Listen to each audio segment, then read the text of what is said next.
Imao sam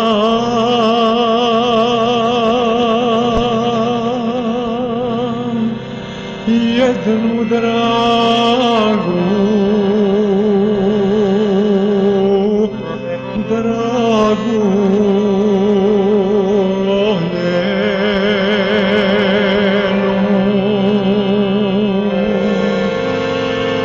Htio bih da reknem, ono što me imitirao za moju djevojku, za Ružicu, to pola nije tačno.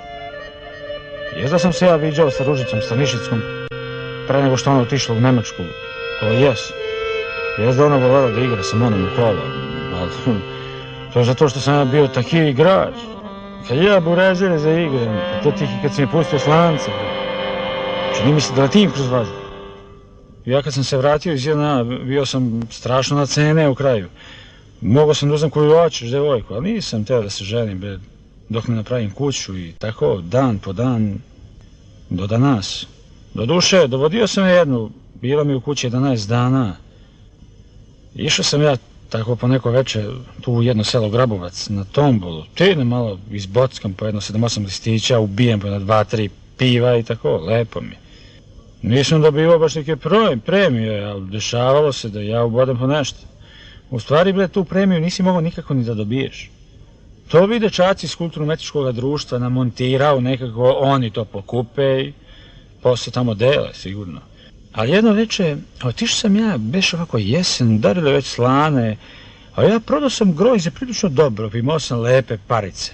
Mama se buni, kune me, kaže, što pa, kaže, Milivoje, crni sine, nosiš te par u kafanu, znaš, kaže, da kafana nikoga nije na put izvela. Ništa, ja, kad ona to tako počne da govori, ja samo tako požurim, pa što brže izađem iz kuće. I sedi me tako jedno veče, sjeo sam uz peć, naručio sam pivo i pogledam, došla neka konobarica, nova. Crnka, onako lepuškaste dođe, nekako zgodno u snage, a obrve imala tanke kipije ovako. A kafana puna dopke. Em tombola radi, em ona došla i... Gledam ja po kafane, skupilo se sve neženjeno i sve sela u krug. Došli neki traktoristi iz zadruge, naručili pečenje, razbacali se, razumiješ. Došli neki oženjeni, vi što i bije glaze su, kobajagi švaleri nekakvi. I svi užorili ovu konobaricu, levat jebem, zakrvaveli oči, samo preže. Gledam ja što se radi, a ona se razletela onako po neke kafane, ne možda stigne da odnese koliko se piće ište. A ovi traktoristi seli ovako 2 stola od mene i malo pa nešto je zovu, hoće nešto da ju šapuću, vuču je za ruku. A ona tako opire se, ne da se. Ništa ja, tako pijem na moje pivo i bockam na moj listić za tombolu. Imam ja u olovku u unutrašnjem džepu od bunde, ali, znaš ka, namerno neću da izvadim. Ona služi onako po neke kafane, a ja zagledam ki kad ju uzimam meru, razumeš. Misli se, rekao, sad ću ja, da ištemo njoj iz olovku. Kad ovi traktoristi počeše švić onako da je vuču i onako da je štipao, meni se nešto sažali, rekao, jadna, majka koja te rodila, da vidi, rekao, šta se radi samo. Vi mi je nekako žao, tada onako odmah iz duške da skočim i da uletim među one traktoriste, a šta bude, razumeš? Ali ona onako iščupa se nekako, vidim ja, ode ona da se žali tamo do kafedžija, a on uđe u kujinu, te izađe malo posla onako sa bradvom u rukama i ode tamo do tombole, uze iz ruke onaj mikrofon, onaj tamo što čitao one brojeve i viknu, a kaže, kuj mi dirao soblje, čuvem da mu sudim. Majko, kad nastane zviždanje i dranje. Oni bre traktoristi nabili po 2 prsta u usta i zviždeće da mi probije uši. Vidim ja, nešto će da se iskotlenči ovo da ne valja ništa. A onaj kafedžija, krupan čovjek, ovako ima šajkane pantalone, ličan, ima dosta godina, vidi se, još dobro jak. Zacrvenio se ki božićnjar. Ostavi jedan mikrofon, priđe ovako u šank, samo se podboči, nit se osvrće, nitko i krivak, samo gleda onako u jednu tačku, ali ne ispuštano u bradvu iz ruke. Radi, on veli onako odbrusi onaj konobarice. A ona pođe onako po sale, još ni sigurnije. Mene se tad još više nekako sažali. Kad prođe tu pored mojega stala, ja velim, rekao, alo, molim vas, rekao, da li bi mi dali olovku, nemam s čim da popunjavam listiće. Ona, kao kad se uplaši, onako, drže se, I zagleda se onako u mene. Osta tako neko vreme, a onda veli, kaže, da ti dam, kaže, olovku. Pa rekao da, a kaže, sa čim ja da radim? Mislim, ti, kaže, ja knjižara. I ode od mojeg ostalak i kad sam izgazio na nogu. A ni traktoristi, sunci, kalaisu ne bem, čuli.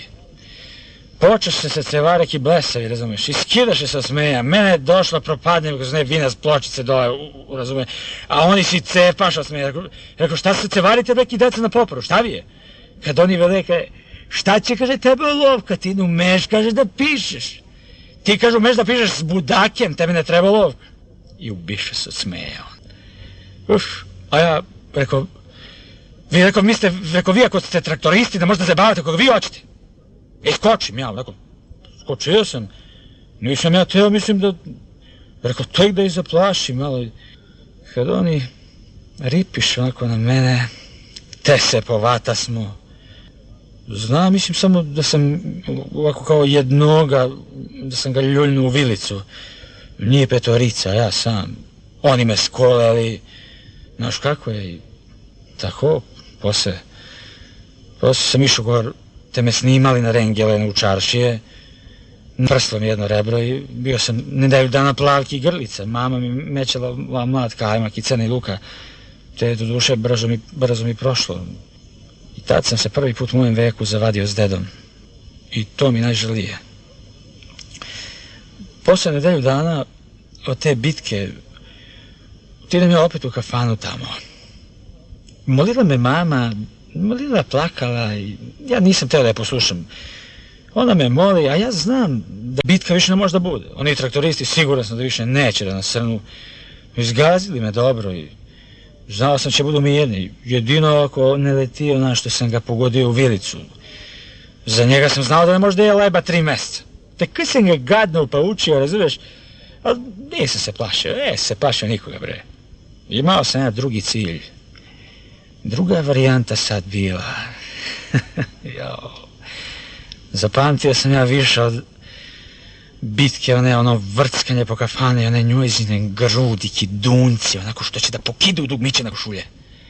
Samo sam čekao kad će dugmići onako kikuršumi da se raspšteje po kafane.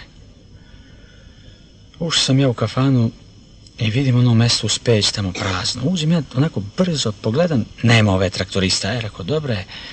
Kad ja uđo, ljudi počeše da se osvrću i da me zagleduju. Ne gledaju koliko hoće, misle ja. Sedim ja i čekam.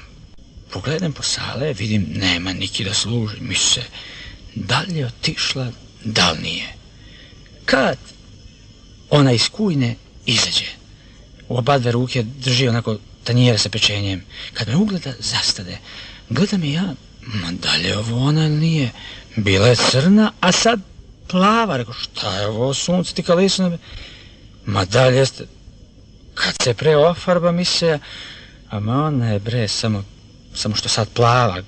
Gleda ona mene, gleda, pa kao da se nasmeja. Ode, odnese ono pečenje, vrati se odmah, usput onako malo popravi kosu i dođe do mojega stala. Izvoli šta hoćeš da popiješ, veli mi. Reče mi to onako nekako tiho, kao da je tela samo da ja čujem, a niki drugi. Nekako nežno mi to reče, a mene prođe neka jeza, nešto slatko mi uzdrma kičmu. Htedo da je uvatim onako za ruku i da je privučem u sebe, ali se uzdrža. Rekao, neću da popijem ništa. Hoću, rekao, ovde da prodajemo olovke. Obio sam, rekao, jednu knjižaru i zavuče me onako ruke u džepove iz bunde i izvadim jedno 40 olovaka što sam kupio u naše dućana. Kad se ona onako zasmeja, onako široko, zakikota se i njen onaj smej se razli po kafane. Priđe mi bliže i pomilova me po kose. Nabi mi one nokte u kosu, a nokti bili onako dugački, nalakirani. Pomilova me ona jako, baš mnogo nežno. I to baš na mestu gde me ljuljnula stolica, gde sam sve vreme držao luk i zabole me ono prilično njojzino milovanje, ali nisam teo da reč reknem, trpeo sam, jesam, sreće mi. I tako je počelo.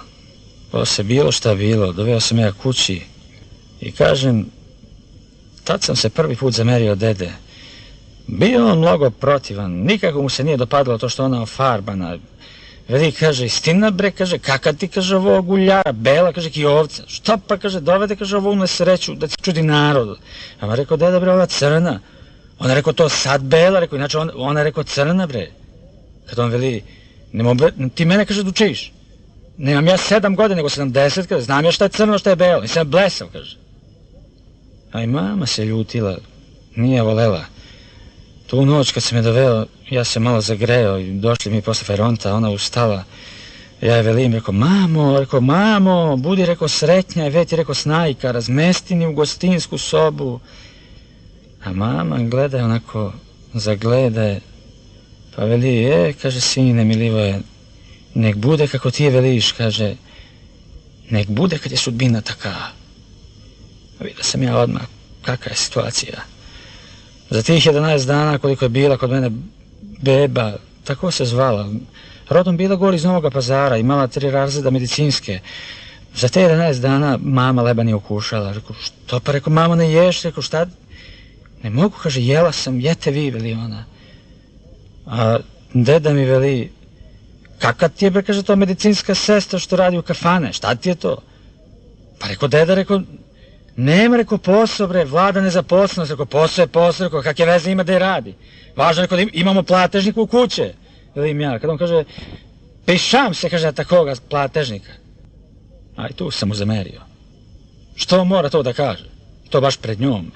Ona prala kosu, mama je posipala i zađavala, počela plače, počela da kuka, ja skočim, rekao, ne more, rekao, bebo, rekao, ne more, rekao, pa ne zna on ništa, rekao, pa ono stareo, rekao, pa on izlapeo, velim ja. I tako, ovo smo počeli da se koškamo. Vidio sam ja tu da nema života, bre, nema tu zajednice. Ona po ceo dan spava, noću radi u kafane, ja sedim stalno uz nju peć u kafane, celo delo mi smrdi na duvan, usmrdeo sam se sve, sedim ujutru do 3, onda idemo u kući, ja je metnem na biciklu, pa motam, onako od kafana, od Grabovca do sela 9 km i 9, ovamo 18, onda dođemo u kući, kučići spavaju, ali ja znam, mama ne spava, čeka ne ona da mi dođemo, onda legnemo, pa navalimo i do duše više navaljujem ja. I tako, posle ona ceo dan spava, a ja radim po polju po ceo dan, ispovodim se koliko sam sa njiv. Deda i on prestao da se brija, vidim ja ne valja ništa, nisam teo da popustim. Ako sam već doveo kakaj daje, pa znam ja to provelo vek po kafane, znam ja to da su tu mangupi, štipali, drpali, a ne da popustim bre. Ako je tako suđeno, ako mi tako rečeno, tako ima da bude, nek mi bude žena, pa kaka daje. I nisam teo da popušem, ali jedan dan prslo nešto u mene, otkinulo se. Došao sam kući, terao sam neku trsku iz ravnica i mama mi veli, kaže, babe pogoršalo. Šta je, velim ja? Kaže ona, ajde, kaže, pogoršalo ju, kaže, počela, kaže, da se krivi, ona donja usnica i stenje, kaže, Milivoj stalno tebe pominje, kaže, i traži. A ja ispregnem onako na goveda, uletim u babinu sobu, onako kaljavi, kad onda se okrete onako prema vratima, kad me vide, ona kao da se nasmeši kroz osmeh, onako, sa onom iskrivljenom usnicom zapeva, tiho, onako, gde si da si, moj golube, što se ne javiš, i tako još jedared. Kako ti je, baba, velim ja, rekao, kako ti je? Dobre, kaže, nego, Milivoje, kaže, dovedi mi tu snaju, kaže, da je vidim.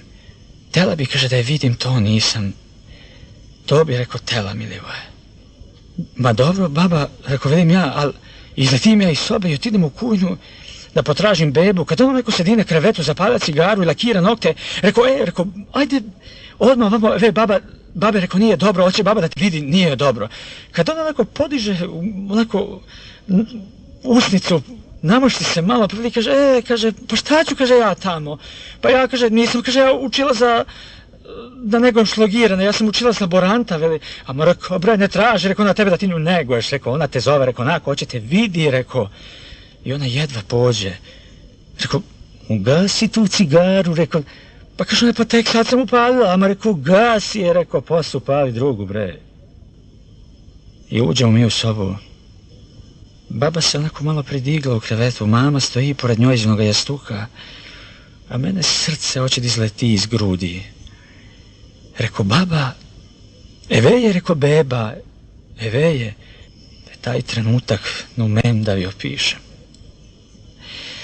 Čim ja to rekao, a beba, ta kafanska lasica, taj kurvičak što se dobro ujeda i vrcka dupencetom, izvali onako na sav glas, kao kad mi probode srce, kao da mi iskasa pidžigericu, kaže, uj, kaže, kako ode smrdi, veli.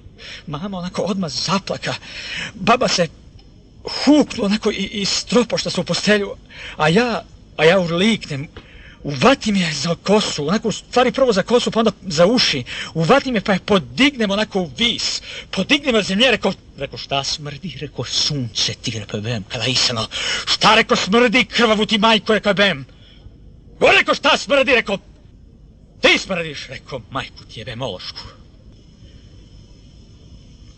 I tako isteram je ja.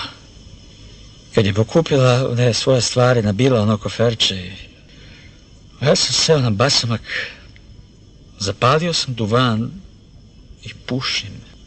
Sneg poče da pada, a ja sedim na basamaku, pušim i ne pomičem se. Došlo mi da kukam naglas. Ne mogu da se požalim ja. Kobeljam nekako stego sam zulubio, brćem danove. Doduše jezda čamim kilubenču u muveru, prolazi sve pored mene, ali trudim se da pazim mamu koliko mogu. Ne da mi da pokisne.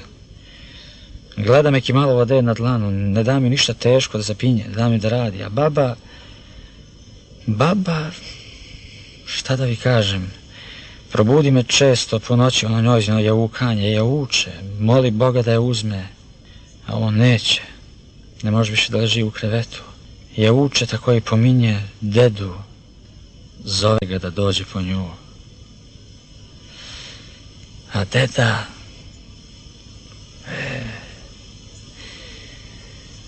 Rekao sam i najžalije mi bilo što sam se s njim sporečkao. Uvredilo ga to što sam rekao da izlapeo i nikako nije mogao to da mi oprosti. I zato sam rešio da ne žalim za spomenik. Pogodio sam od mermera, dao sam čoveku, rekao je veti, ne pitam koliko košta da metne zlatna slova i sve. Obećao mi da će da budem gotov kad mu dajem godinu. Bilo je to baš na Trojicu, 5. juna. Oprasila se nama krmača, imali smo 9 prasića, a on otišao u šljivak da ne bere džak deteline za te prasičkove. A ja sam bio preko Morave, preskao sam Kaleme i oni dotrčali, javili mi. I tako on brao detelinu i nabrao onako pun džak i spustio ga tu ispred Pojate. A ona naša trešnja rašlama rodila bila strast Boža, a on valjda teo da uzme neko zrno i tu se stropoštao, pao. Uprego sam ja goveda i rasprostao sam mu detelinu po kanata da mu bude mekše. I kad sam ga podizao, iz usta mu neko ispade jedna trešnja, lepa, crvena. I tako. E pa dobro, poručite tem Radošu Bajiću. Jedino što možda ga izvadi kod mene, poručite mu da dođe na preobraženje kod mene u selo. Reknite mu da imam gde da ga metem da spava, imam i dobro vino, lanjsko, zapečačeno bure. Sredio sam ga kako me deda naučio, onako. Kažite mu da ga čekam u moje sugubine. Nek dođe. Neće da se pokaje.